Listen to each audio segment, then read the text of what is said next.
Hey all, hope all is well. This is another video in the Road to Grandmaster series, and this one I go over my round 4 game from the Washington Chess Congress. Now, if you followed the round 3 video, you know that I drew a second game in a row playing down, and there was a little bit of frustration just because, I need to beat some of these players I'm playing down against to try and move up in the standings. And I was hoping that I would, get off this draw streak and sort of try to build some momentum, and I was thinking maybe you'd start with this one. That being said, draws don't kill you in an open tournament. It's actually the losses that do, because at the end of the day, a few draws just kind of keep you where you are. The losses, really set you back significantly. So I still was, very much in it with 6 rounds to go. Having 2 out of 3 is not a terrible score. I just need to kick things into gear. My opponent in this one was actually 2019 U.S. Women's Champion Jennifer Yu. And she's actually a very young player, very talented player, 17 years old, and really just had an incredible U.S. Women's Championship. I think she scored 10 out of 11, which was just incredible, with a 26-78 performance, and just unbelievable. And it really just told me, that she's obviously a very talented player, but also a very streaky player, because someone that can, just get that kind of massive score is really good, and can play with some real momentum. So I realized, I really need to kind of get a controlled game, and that was kind of my plan. And without further ado, let's get into it. So I was white, and I was just basically hoping to get a controlled game where I didn't give her too many dynamic chances, because I found that she's quite good in dynamic positions. So so I opened with d4, which is typical for me, and Jennifer played d5, and then I went knight f3, knight f6, and then c4. And to be quite honest, I wasn't too sure what she would go for. I was aware just from games I'd seen from her in previous tournaments that I think she did do some Slav stuff. But the thing with young players too is that their openings and their perceptions of chess are changing all the time. So you really can't kind of effectively gauge where someone is at based upon games they played like 6 months ago. So that's the thing that I think is sometimes difficult for people to wrap their heads around. Is you see this player that you beat a year ago or 6 months ago, and you're like, oh yeah, this player is, not good in this area or that area. And you don't realize that they're developing at such a rapid pace that they even have the potential to pass you by. So you really cannot take that, development for granted, particularly when they're putting in the work.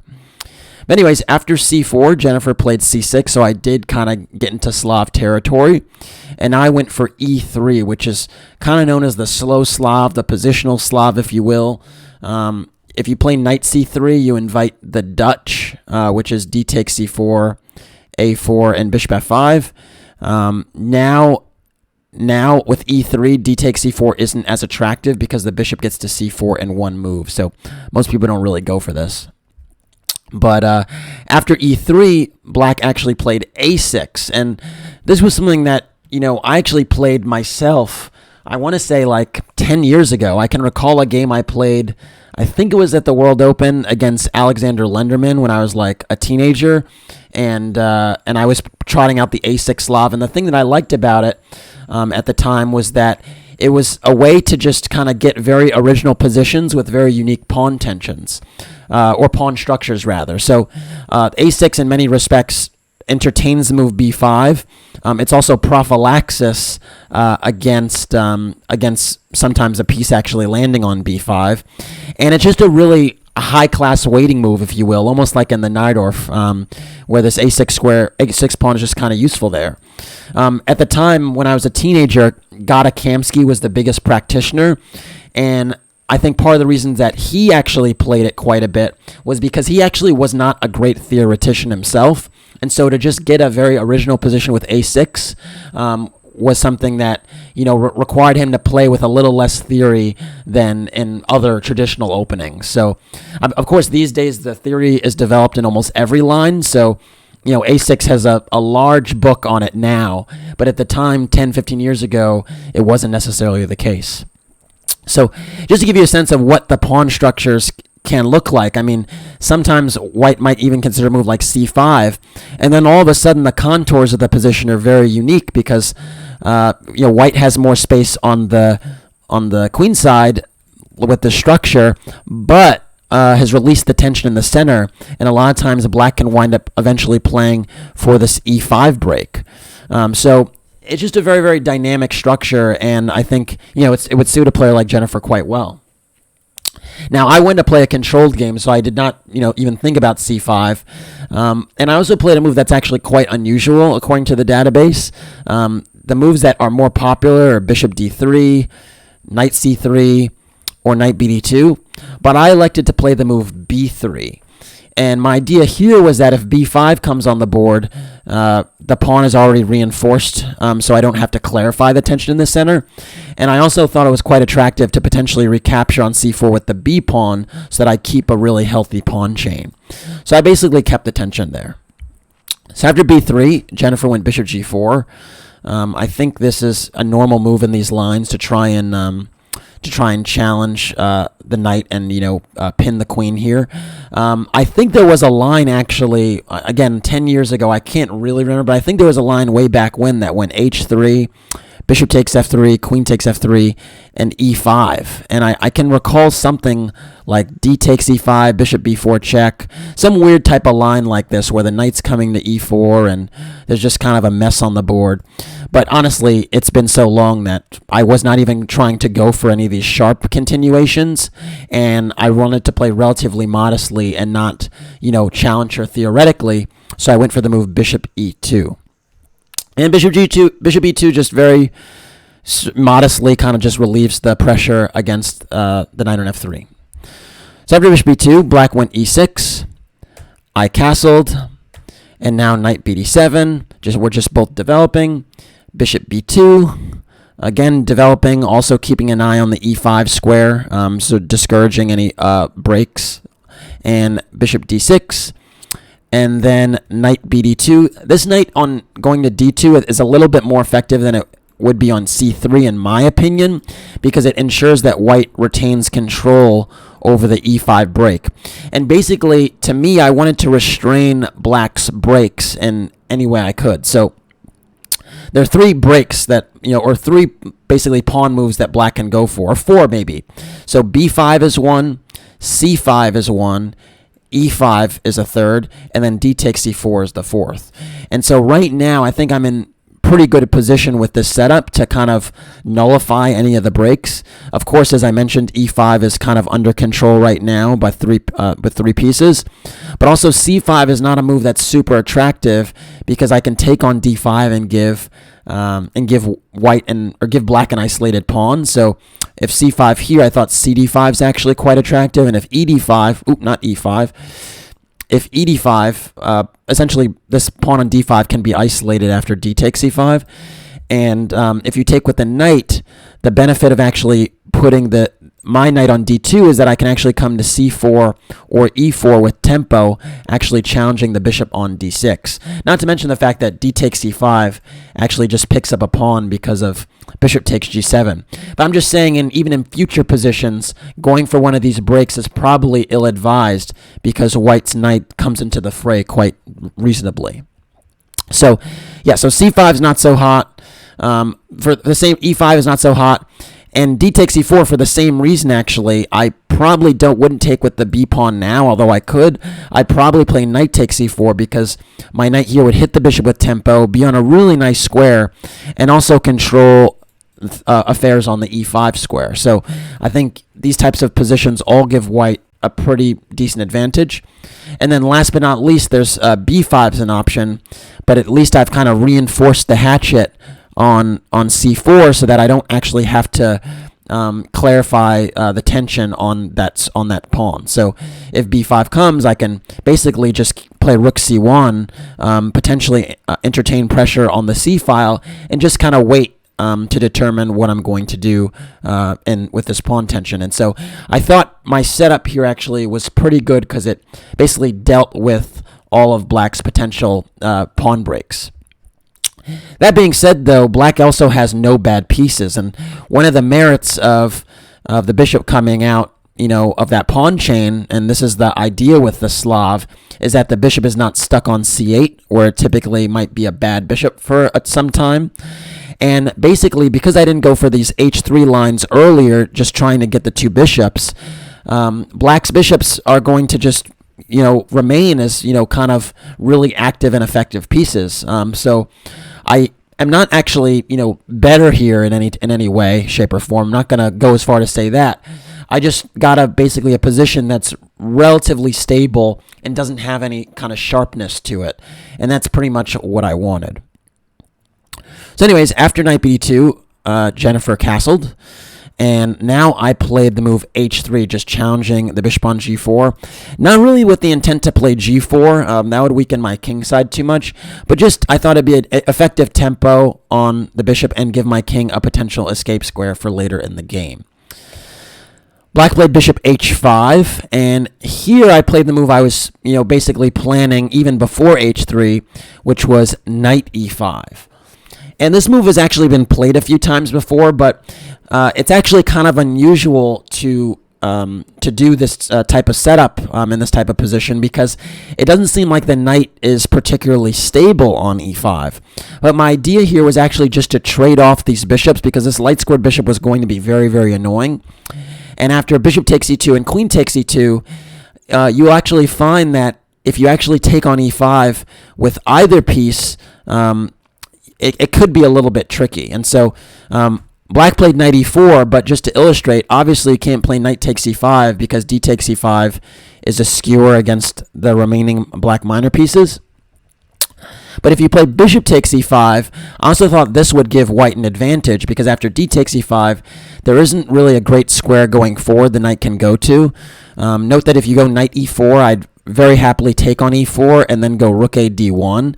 And I think white is in, I think white has the better position here because of control of the d file, and I actually think black's double pawn on e4 is actually weaker than my double pawn on e5 because mine is actually protected.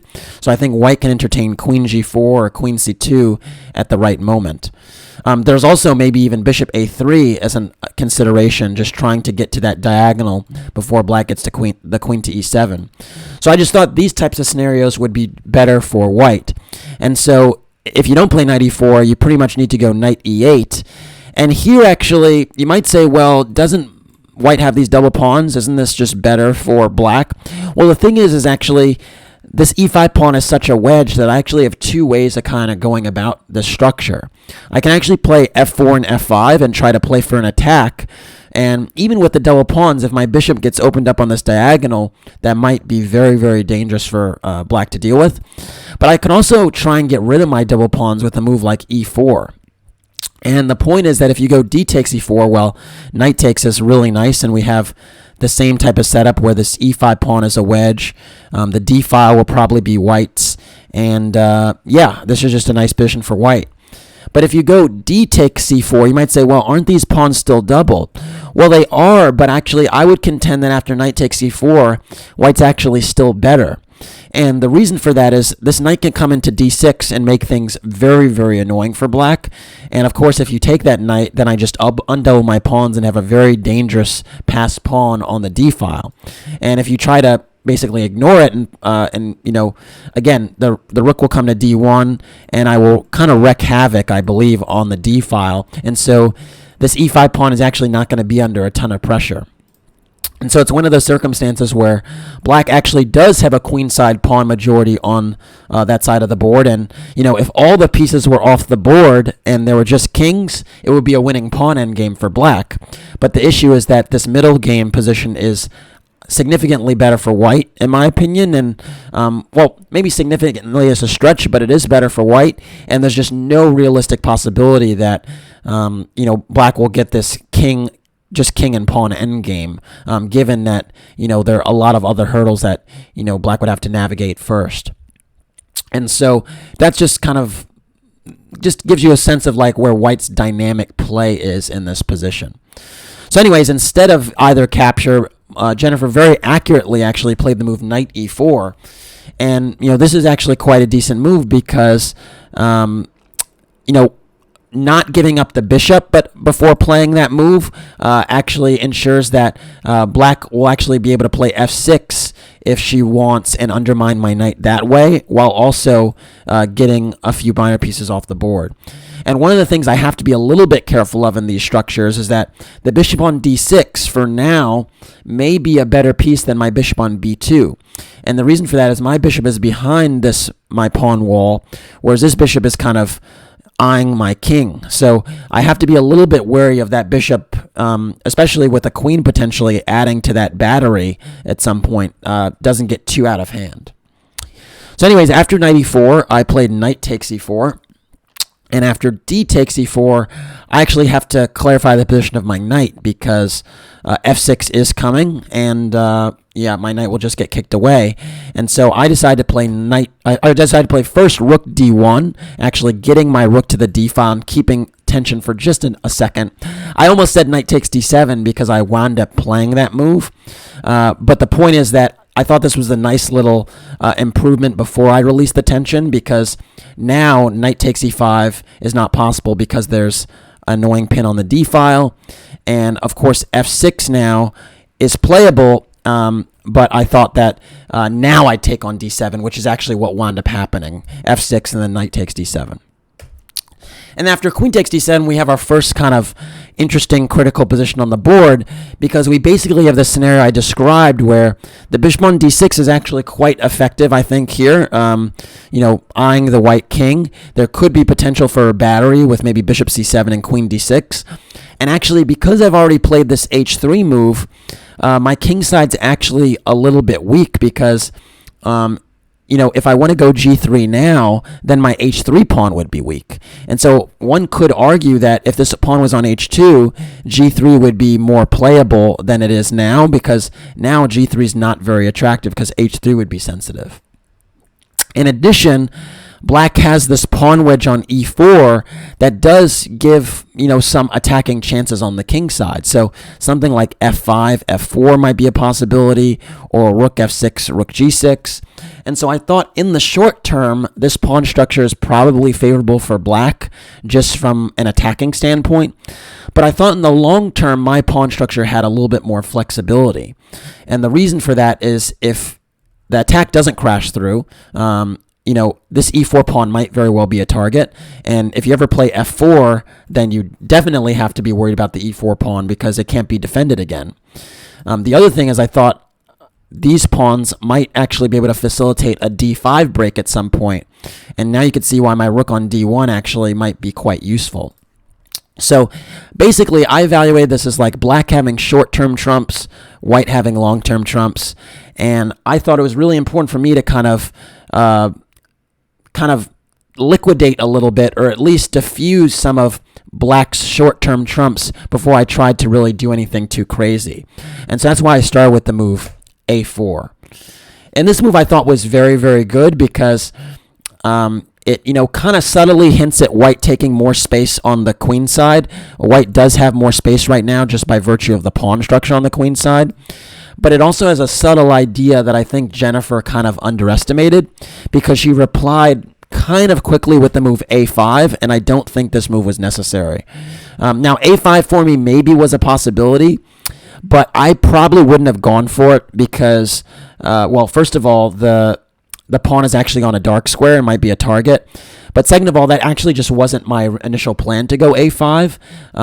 And so I think she could have tried to improve somewhere else by playing f5 right away, or queen e7, which is, direct prophylaxis against my next move. After a5, I played the move bishop a3, and this was the crux of my plan with a4, was just to get these bishops off the board. Because again, my bishop did not play on this diagonal. Black's bishop was on an excellent diagonal, and now the trade is unavoidable because this rook is still on f8 and you don't want to lose an exchange. So I thought it was just a really nice exchange for me that kind of helped my position. After bishop a3, Jennifer took on a3, at least misplacing my rook for a moment. And after rook takes a3, played to move f5. And so she kind of got back on track, kind of understanding that her counterplay really did exist on the king side, but I was happy to get this exchange. After f5, I played the move rook a2, and I thought this was a really nice multi-purpose move that entertained a few different ideas. The first idea is actually doubling on the d file, because there might be some scenario where I try to break through with d5, as I mentioned, and I don't think Black wants the position to open up in the center, given the fact that the seventh rank is a little bit weaker by virtue of the f5 move, and this diagonal is also a little bit weaker. So I think in a lot of positions, if I did wind up playing d5, Black might consider playing e5 or taking on d5 and then playing e5 just to keep the center closed. But I think White would be a little bit better there. So that was one idea, was this rook d2 stuff. The other idea is that it actually defends the second rank. So, f4 might be on the cards at some point. So actually the rook actually eyeing the f2 pawn actually is quite a decent thing. The last thing that it did is it teased the idea of rook b2, because now that this a5 move is in played, I actually have a lever to actually open up the b file. And again, my play and my advantage lies in the center, but mainly on the queen side right now. And so, trying to get some play through the b or the d file would make sense. After rook a2, Black played rook f6.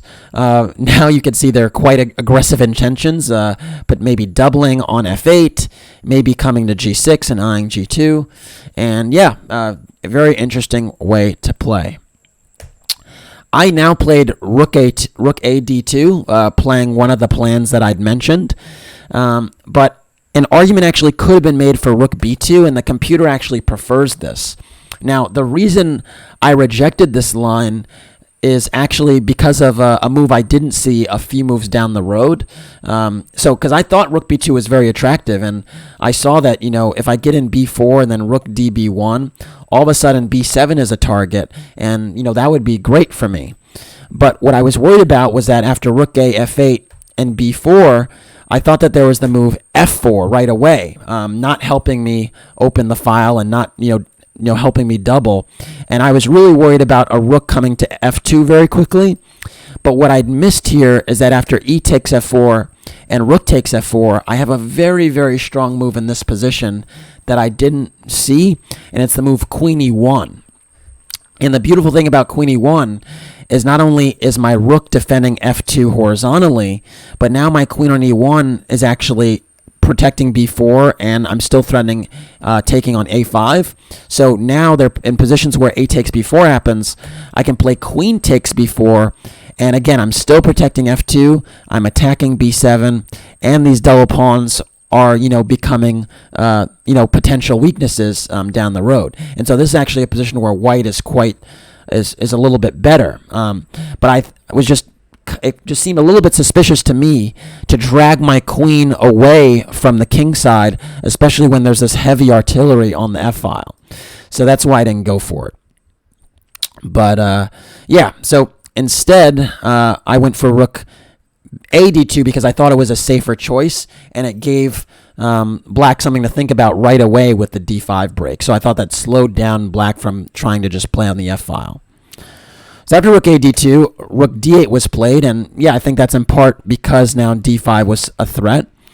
And I thought about playing d5, but I didn't really see it, basically working out just yet. I thought that if d5 now, there's e takes d5, and after c takes d5, I don't know what it was. I think maybe it was rook d6 bothered me. I didn't see me getting anywhere right now. And after d takes c6, there's rook takes d2, and I think Black's just winning a piece here because if I play c d7, there's rook takes e2, and if I play queen c4 check, I believe there's queen f7.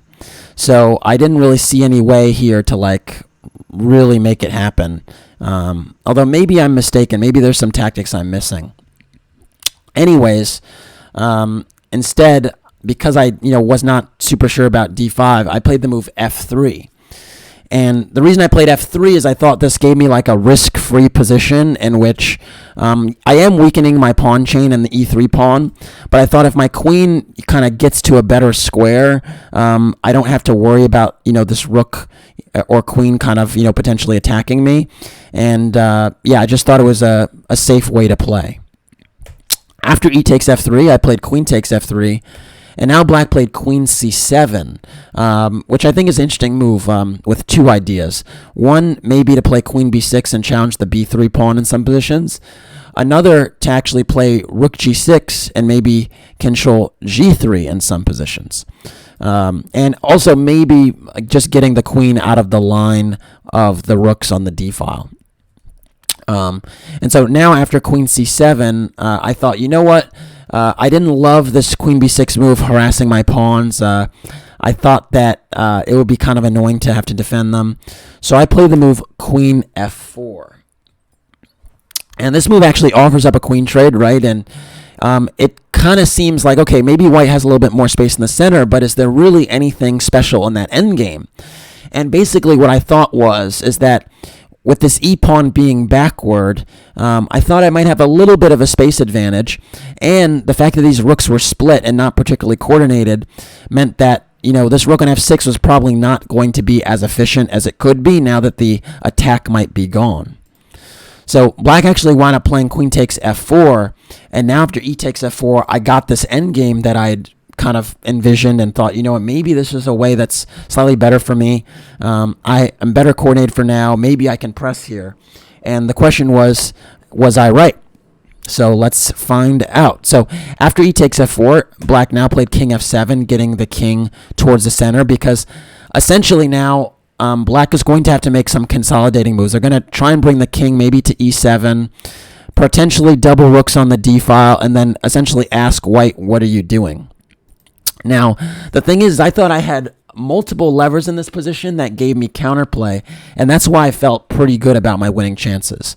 One was, of course, the move b4. In certain circumstances, if I'm able to play rook b2 and b4 and then get some counterplay against b7, that might be attractive.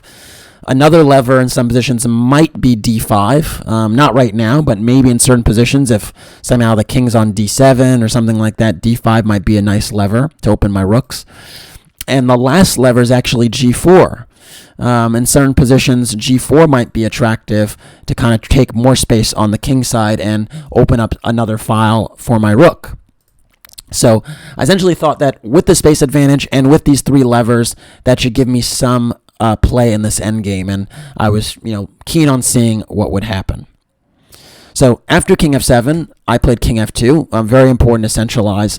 Also important to recognize that I can't really do anything too quickly, because if I go like rook b2 or lash out very quickly, black might have the move c5, which would be a very annoying pin if my rooks aren't doubled on the d file. And so the other thing I want to do is just bring my king a little bit closer to the center so that that's not a possibility. After king e7, I played rook e2 now, and I thought now is the perfect time to do this, because now c5 is not as strong as in previous lines, because I could play d5 and actually pin the black king. After rook e2, black actually played c5 anyway, and I was actually kind of confused, because I thought this tension with d5 now, which I played, would be extremely annoying, because now you basically have a problem where you can't actually move the king to d7 or f7 for that matter, because I have d takes e6 check. So for instance, if you play king d7, that's a winner, just winning a pawn and the game, because you can't recapture here because you just lose a rook on d8. And the same situation if king f7, d takes e6 just wins an important pawn and the game, because the rook on d8 would be hanging.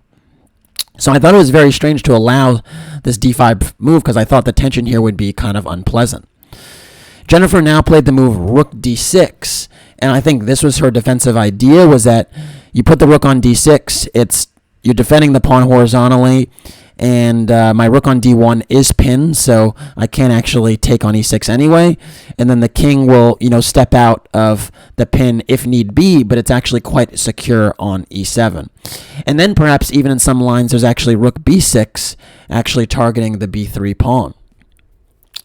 The thing that kind of made me skeptical that this was a good plan, though, was that these rooks still are like kind of split, and at the end of the day, this rook on f6 is passive and not really doing very much.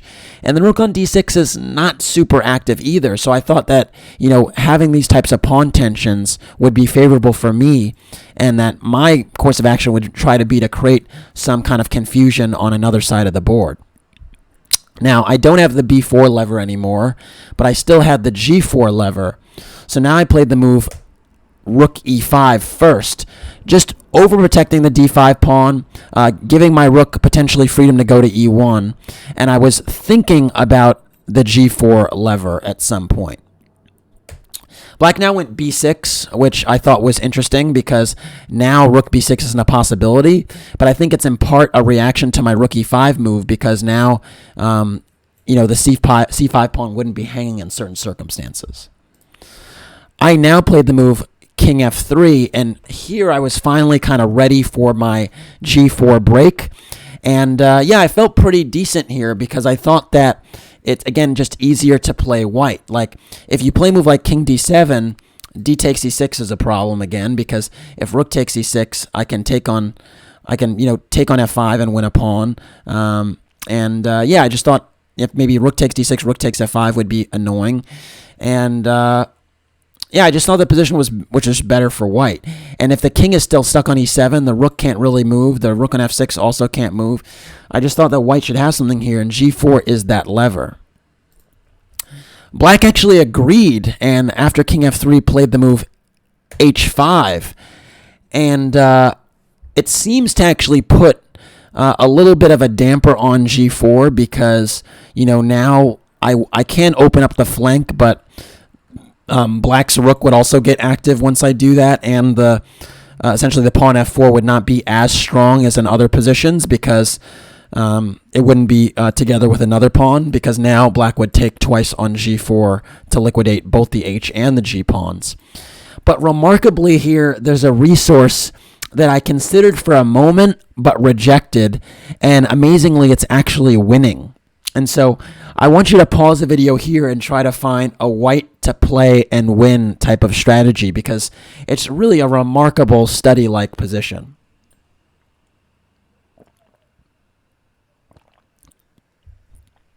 All right, hopefully you paused the video and got a chance to kind of figure out how white should play from here. It actually turns out remarkably that the best move in this position is king g3.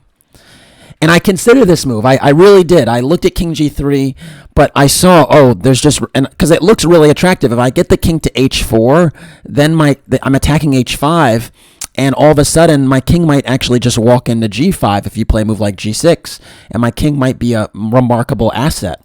But I rejected it on account of rook g6. And remarkably, this check actually doesn't actually do very much, because I can still go king h4 and actually give up the g6 pawn.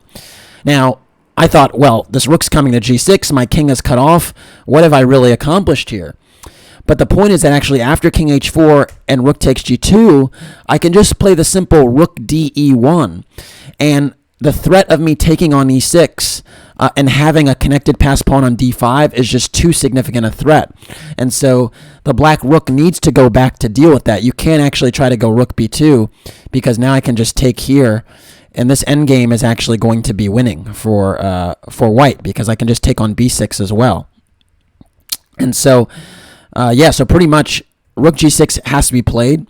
But now, remarkably, I can play rook takes e6 and actually go to a winning pawn endgame, because after king takes h5, even though the material is equal, I actually have the opposition. And remarkably here, after king f6, my king seems to be nearly stalemated, but the point is h4 seizes the opposition. And whichever move you make, whether it's g6 or the king f7, the king will get one of these important entry squares on g6 or h6. And, again, this black king can't come in and get some counterplay through the center, because the center is shut down. And after king f7, king g5, and g6, I have the move h5, liquidating another pair of pawns, but securing the opposition and winning the f-pawn. And my gosh, that would have been a really, really cool transformation to actually play over the board. But I just did not see that I could go. First of all, I did not see that I could just go to this endgame. And I also didn't realize that my king I actually get a tempo with h4, passing back the move to black when that endgame happens. And so it's a remarkable line, but that would have won the game, because what you realize then is that after king h4, you can't actually play rook takes g2. And if you can't play rook takes g2, white's threat is simply to play rook de1 and take on e6 and do something similar. So yeah, just a remarkable line. Another point is that, again, if you go g6, now I go king h4, and my king just gets to g5, and the whole position just collapses. And again, I have the same plan of rook de1, rook takes e6. So yeah, definitely a nice study-like type of transition that I could have found, but I did not. Instead, after h5, because I did not want to allow this move h4, which would make me have to get split pawns if I wanted to get the g4 break in, I thought that now is the time to actually go g4. But this actually trades a few pairs of pawns, and black can still hold this.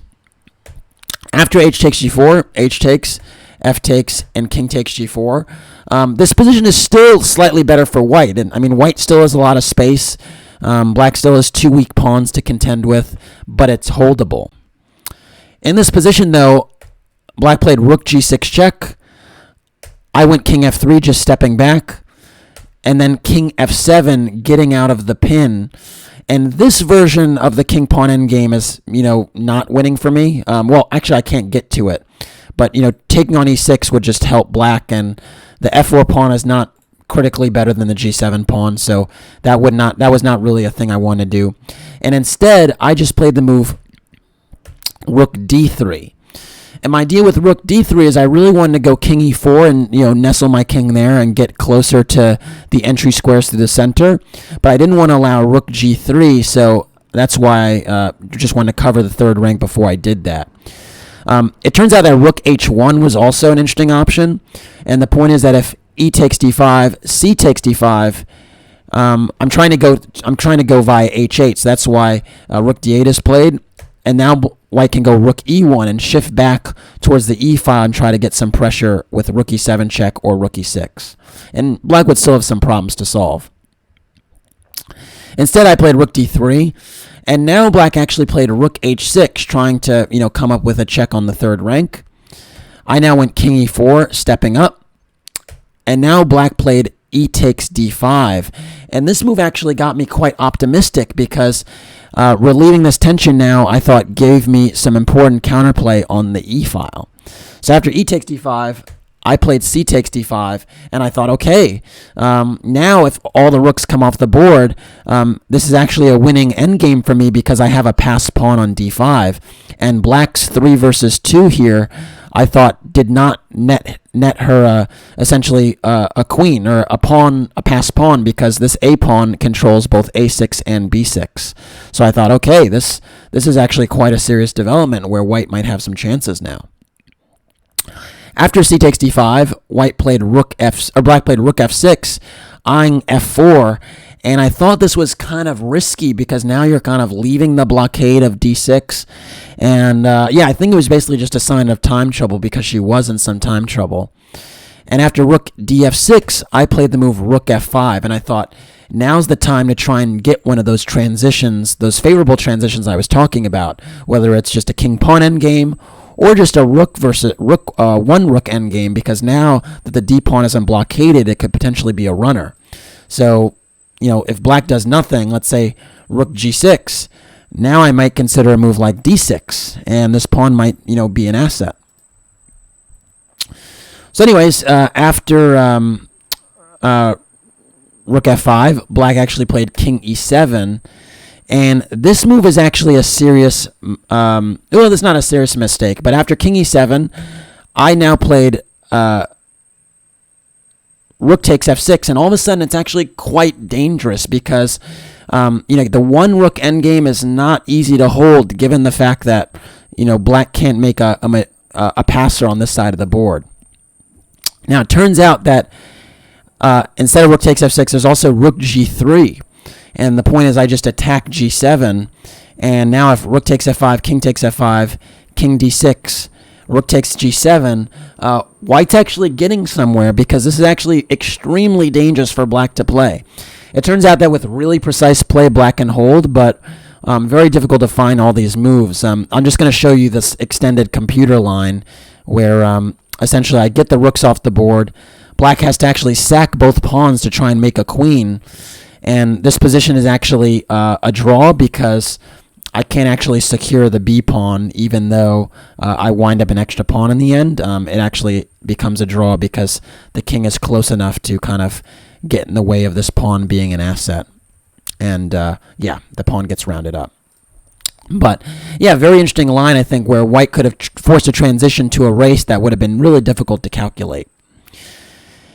Instead, though, I played rook takes f6, and this turned out not to be a bad decision, because after rook takes f6, I actually got my chance. And the best move in the position would have been g takes f6. The important idea here is that after g takes f6, you actually control the e5 square, and you stop my king from invading. And you also just ensure that your g pawn isn't as weak as an f pawn. But rook takes f6 actually is a losing move, and I realized that it was, but I don't know, I just had a brain fart in this moment and did not play the move that just seals the game. So why don't you pause the video here, white to play and win, because this is a huge opportunity that I just missed. And I was calculating it a while ago, but for some reason I did not catch it here.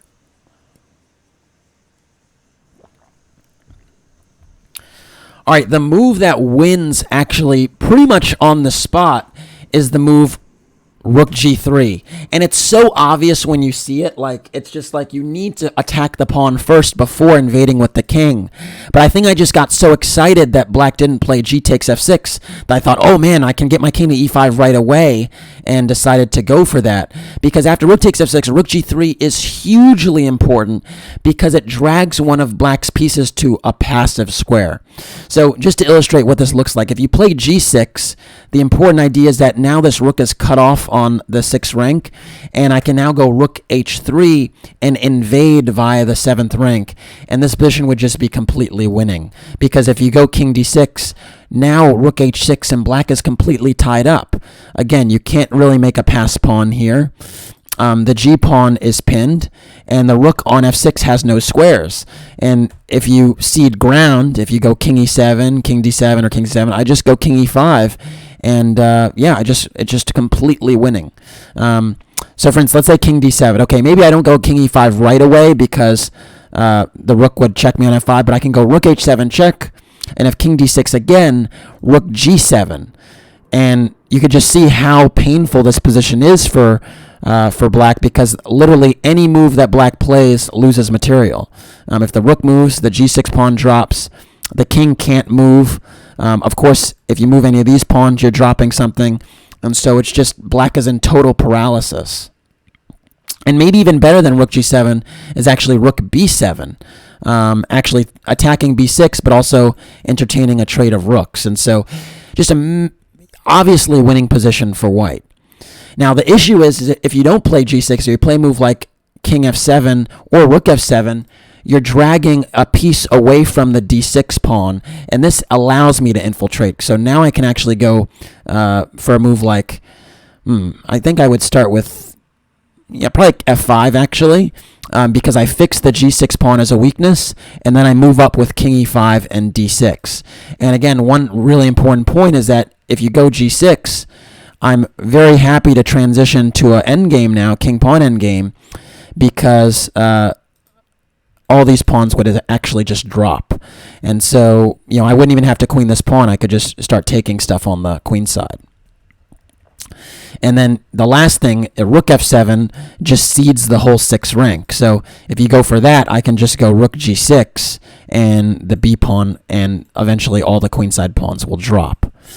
And so rook g3 is a winning move, a very, very clear winning move. And I did see this move, but for some reason I just mixed up the move order because I got so excited that my king could occupy the e5 square.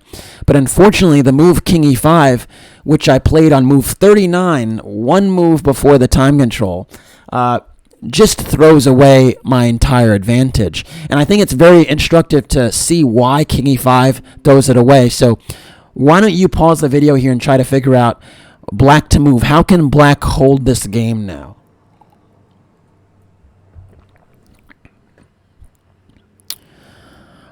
All right, the move that black can play in this position that just keeps the game level and really, kind of messes up everything I went for is the move rook g6. And this is not a hard move to see. In fact, I saw it right after played king e5, and I was mentally just like, oh my gosh, why did I allow this?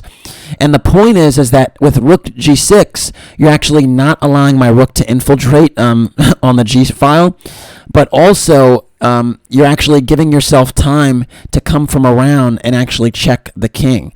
And it's hugely important that the black king on e7 is maintaining the opposition with the king on e5 so that I can't actually come forward.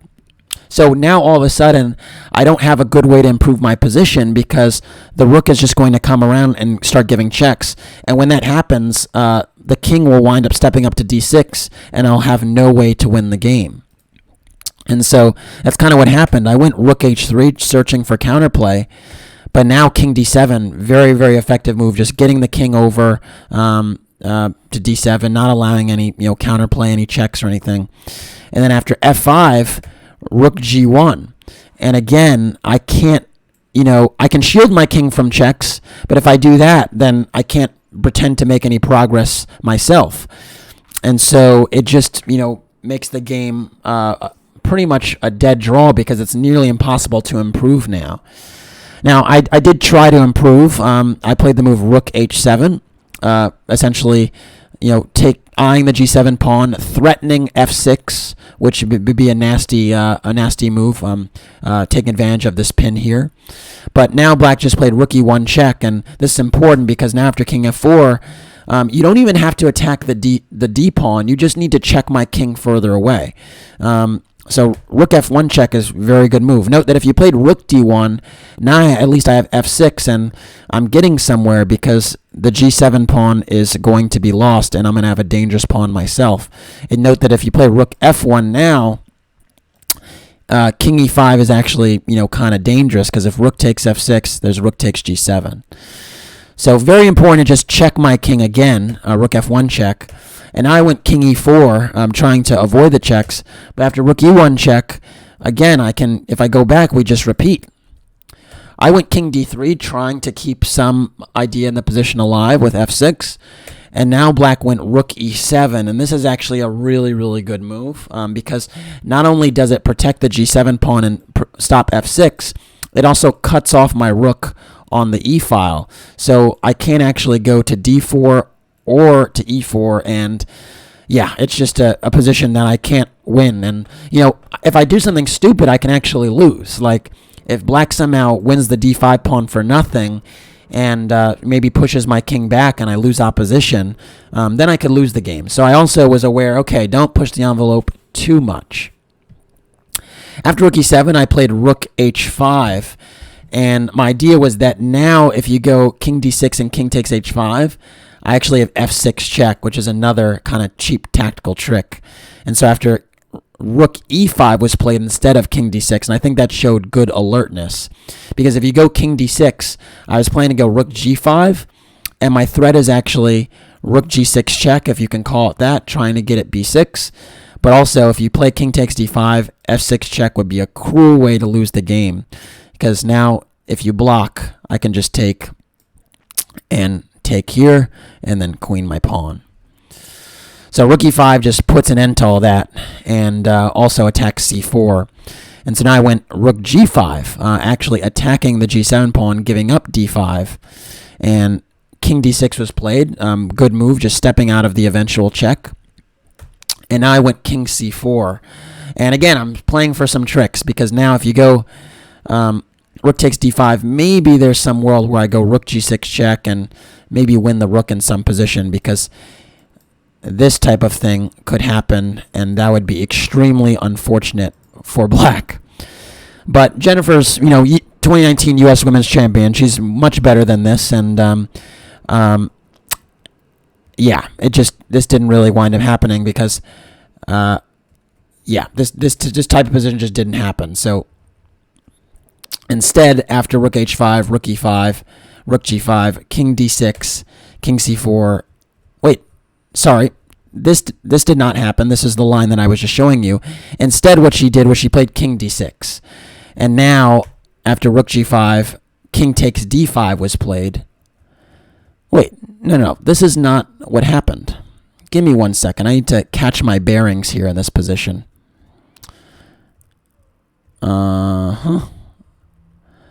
I'm backing up, trying to get to this line that happened. Give me 1 second. Yeah, essentially what happened here, I think the position is a little bit weird here, but essentially what happened is after rook e5 and rook g5, we actually agreed to a draw because essentially after king d6, I was going to lose d5. We were going to trade on, we were trading pawns, and there was no real way I can improve the position. And actually, after I played c4, instead of taking on d5, yeah, this is where this is what actually happened. Instead of taking on d5, black played rook e4 check. And essentially, this move just forces a repetition because, you know, if I go king c3, well, king takes d5 is not going to happen because of f6 check. And, yeah, essentially, she could just go back to e5. And so after this rook e4 type stuff, we actually agreed to a draw. And, yeah, that was the game. Tough game for me, just from the standpoint that I really thought I had some good winning chances at multiple junctures, and it turned out to be true. And I just did not seal the deal. And this was now the third game in a row where I'm really the one pressing for most of the game, but I'm not actually winning it in the end. And that's frustrating. That is definitely frustrating, especially because these were all draws against people lower rated than me. But it happens sometimes, and you know it's important to just understand that at least you weren't in serious danger of losing the game. So at least the trend is positive. And yeah, there are many more games to come. So I was just hoping to kind of turn it around and build some momentum with a win in one of my next few games. All right, that's it for this one. Thanks for watching. Please like and or subscribe to the channel. And if you want to support the Road to Grandmaster journey, you could do so by making a donation through the PayPal link in the description below. Thanks again. Take care.